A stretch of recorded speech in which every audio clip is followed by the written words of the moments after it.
Today, we got that indication on growth slowing a little bit here in the United States. We want to look at where corporate profits are headed and get a sense of what we're going to be hearing from corporate America with earnings. And to do that, I'm going to bring in right now Rich Peterson. He joins us now, Director of Research Strategy and Innovation at S&P. Rich, good to have you here on the floor. Last night, Micron came up. They missed on the earnings. Revenue was down as well. Technology has been a relative bright spot. Is this an indication of things to come?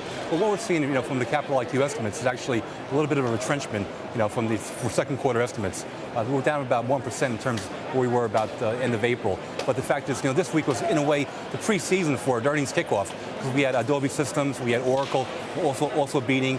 You have to realize that there's some disruptions coming from Japan with the tragedy that occurred there. But I think overall, we're going to expect to see double-digit earnings growth out of technology in the second quarter.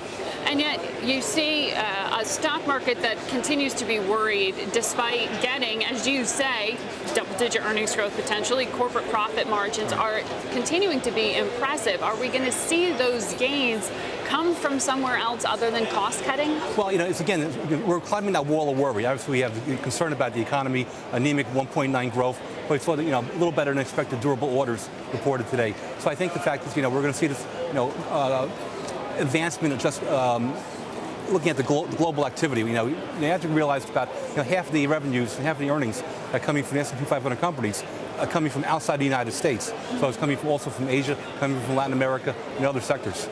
We've seen with corporate profit margins like the highest level since about 2007. I know you've been breaking down sector-wise the performance since quantitative easing was announced back in November. And we're coming up on the end of it. So talk me through where we're seeing the biggest gains and where we might see a little bit of a pullback now that government spending isn't there. Well, in a way, what's surprising, in fact, that you see the worst performing sector, since November 3rd has been IT. And in fact, that's probably been, in part, maybe because of less government spending. Some firms like Dell or others maybe suffering from order retrenchments, from those activities. The best performing is surprisingly energy. And in fact, if you look at the second quarter numbers again from Capital IQ, energy has seen the biggest expected increase in terms of where we were in April. That's very surprising. Right, that's very surprising given the fact that we've seen the oil was now about $91 per barrel. Right. So this may be indicative of the fact that maybe estimates are being more conservative in the oil numbers, or the fact that maybe drillers are expecting more contracts going further in the summer. So that, when we talk about the increase in the commodity itself, in oil, there's that debate over whether some of that is just, inflationary pressures from easy monetary policy, or whether that's disruption due to some of the uprisings in the Middle East. But when you look at the corporate profit end of it, you would expect more supply to also bring down the earnings? Well, I think what's really key there is the fact that it's all about global growth, and the global growth is not going away. It's being scaled down. But the fact that if you look at, say, for example, the very steep yield curve, that indicates we're not going to go into recession anytime soon.